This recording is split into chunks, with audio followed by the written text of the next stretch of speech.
Assalamualaikum warahmatullahi wabarakatuh. Salam orasi kritis, tempat di mana istilah hukum kita dengarkan, lalu kita pastikan ini proses penegakan hukum atau sesi revisi skripsi nasional. Kali ini kita menyoroti pernyataan Abdul Ghafur Sangaji, kuasa hukum Roy Suryo, Rismon Sianipar, dan Dr. Tifa yang disampaikan dalam forum Madilog. Topiknya kelihatan teknis soal P19 berkas dikembalikan jaksa ke penyidik Polda Metro Jaya. Tapi dampaknya bisa bikin ruang sidang terasa seperti ruang diskusi publik. Di negeri ini berkas perkara bisa bolak-balik lebih sering daripada chat sudah di jalan yang ternyata masih di rumah. Beliau mempertanyakan kualitas pembuktian, keyakinan jaksa, sampai kelayakan perkara untuk lanjut ke pengadilan. Tapi sebelum kita ikut menyimpulkan atau ikut merasa jadi mahasiswa hukum dadakan, kita dengarkan dulu cuplikan pernyataan beliau. Karena kadang yang terdengar seperti istilah teknis, sebenarnya adalah drama kepercayaan dalam sistem hukum. Silakan simak cuplikannya. Pada saat penyidik melimpahkan berkas perkara ke jaksa penuntut umum, jaksa justru nggak yakin sama perkara ini. Sebaliknya penyidik sangat yakin. Itulah anehnya di situ. 800 barang bukti, 130 saksi, 22 ahli diperiksa. Tidak menimbulkan keyakinan bagi jaksa penuntut umum. Artinya, P19 ini mengkonfirmasi bahwa perkara ini belum layak untuk disidangkan. P19 ini menunjukkan, mengkonfirmasi bahwa Mas Roy, Bang Rismon, dan Dr. Tifa sama 3 tersangka lainnya itu tidak layak ditetapkan sebagai tersangka.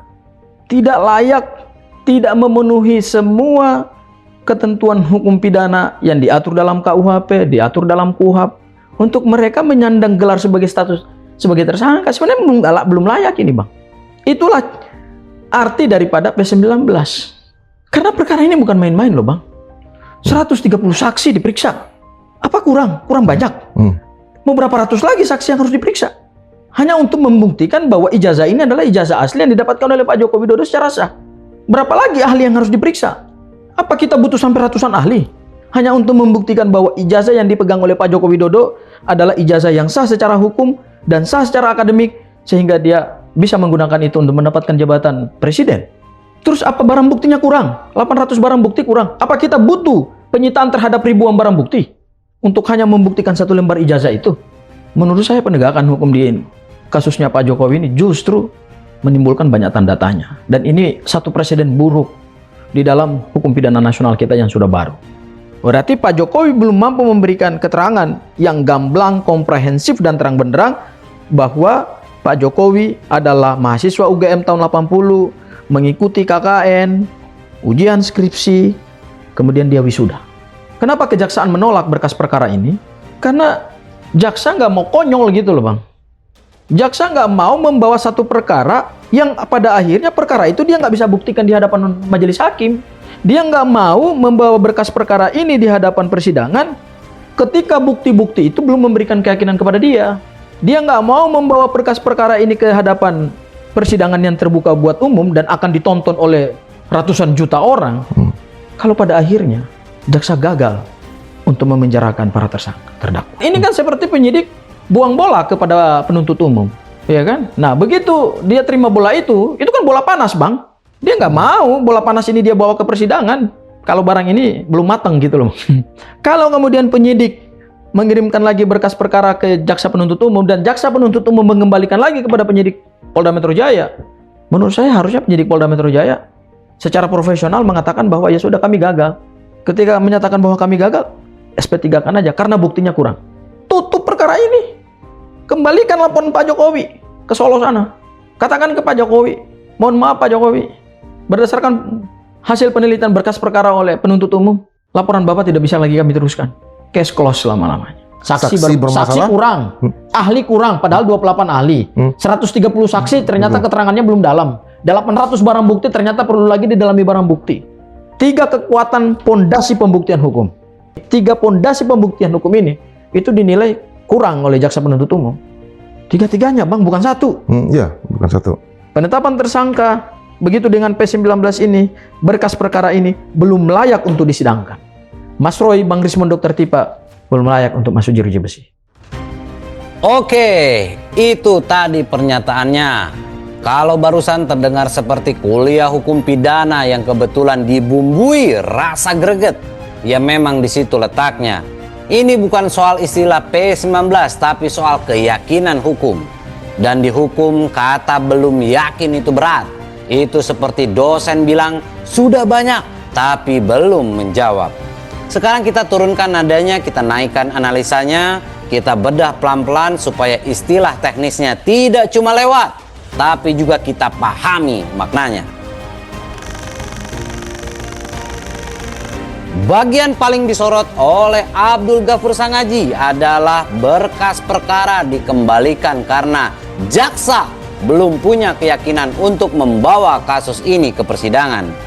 Padahal disebutkan sudah ada ratusan barang bukti, puluhan ahli dan banyak saksi, tapi tetap dinilai belum cukup meyakinkan.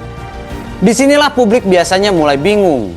Kalau jumlah saksi sudah kayak daftar hadir seminar nasional, tapi keyakinan belum muncul, mungkin yang kurang bukan orangnya, tapi benang merahnya. Karena dalam hukum angka besar tidak otomatis berarti kuat. 1000 potongan puzzle tetap tidak jadi gambar kalau tidak nyambung. Abdul Ghafur ingin menunjukkan bahwa P19 bukan sekedar formalitas, tapi sinyal bahwa jaksa belum yakin perkara ini siap tanding di pengadilan.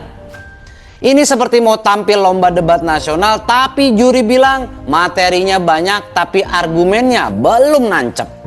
Di sini kita lihat beda sudut pandang. Penyidik merasa cukup, jaksa merasa belum. Dan di antara cukup dan belum, perkara bisa parkir lama. Abdul Ghafur menekankan bahwa P19 itu artinya berkas dikembalikan karena dianggap Abdul Ghafur menyampaikan logika yang sederhana tapi sensitif. Kalau bukti dinilai belum cukup, kenapa perkara tidak dihentikan saja? Ya, arah pemikirannya ke SP3. Secara logika awam ini terdengar masuk akal. Kalau belum yakin ya jangan lanjut dong bos. Tapi dalam praktik hukum, perkara pidana bukan saklar lampu yang bisa langsung off. Publik kadang melihat proses hukum seperti serial TV. Episode 1 tegang nih, episode 6 mulai lambat, episode 10 orang sudah tanya ini tamatnya kapan sih? Kelamaan bos. Padahal hukum itu lebih mirip maraton daripada sprint. Selama masih ada kemungkinan pembuktian dilengkapi, proses bisa terus jalan. Jaksa mengembalikan berkas bukan berarti perkara mati. Itu bisa berarti lengkapi dulu baru kita bicara lagi ya Om ya. Di dalam hukum, kata belum itu bukan akhir cerita. Itu cuma tanda dramanya pindah bab.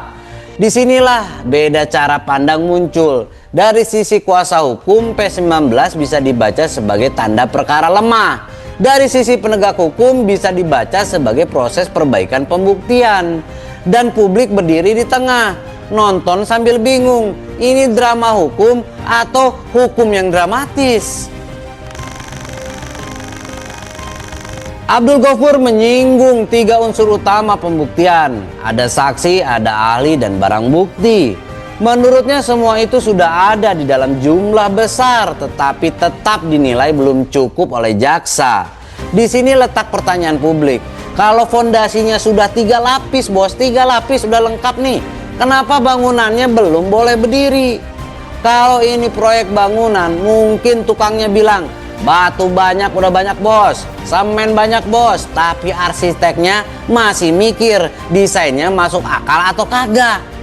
Dalam hukum bukan cuma jumlah saksi atau tebalnya berkas yang penting, tapi apakah semua itu saling menguatkan?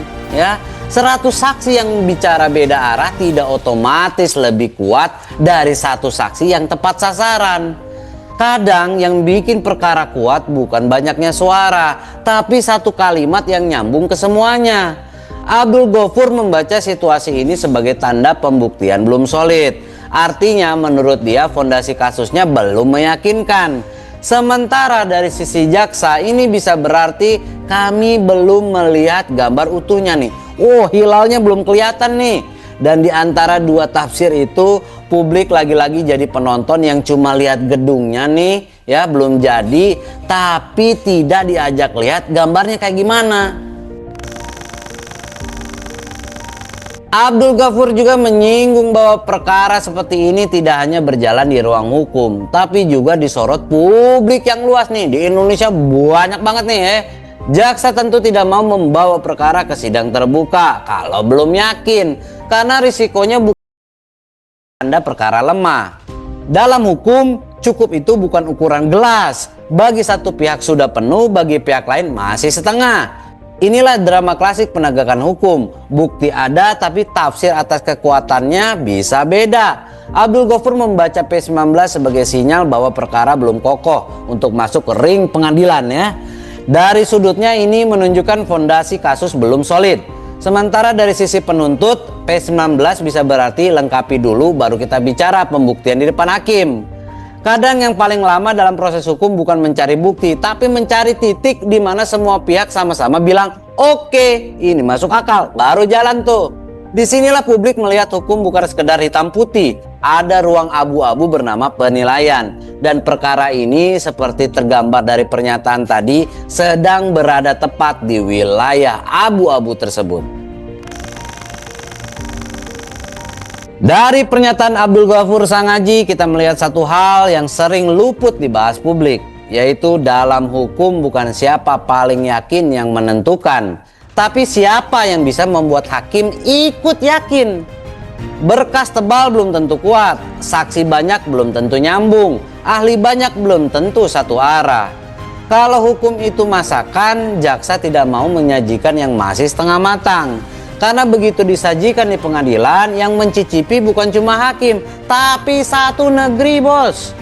Di orasi kritis, kita tidak ikut menentukan siapa benar siapa salah. Kita cuma mengingatkan, proses hukum itu bukan lomba cepat, tapi lomba tepat. Dan di antara yakin, belum yakin, dan meyakinkan, disitulah keadilan diuji. Tetap kritis, tetap waras, like, share, and subscribe Orasi Kritis. Karena di tengah ributnya opini, kita tetap butuh analisis. Sampai ketemu di orasi berikutnya bersama Orasi Kritis.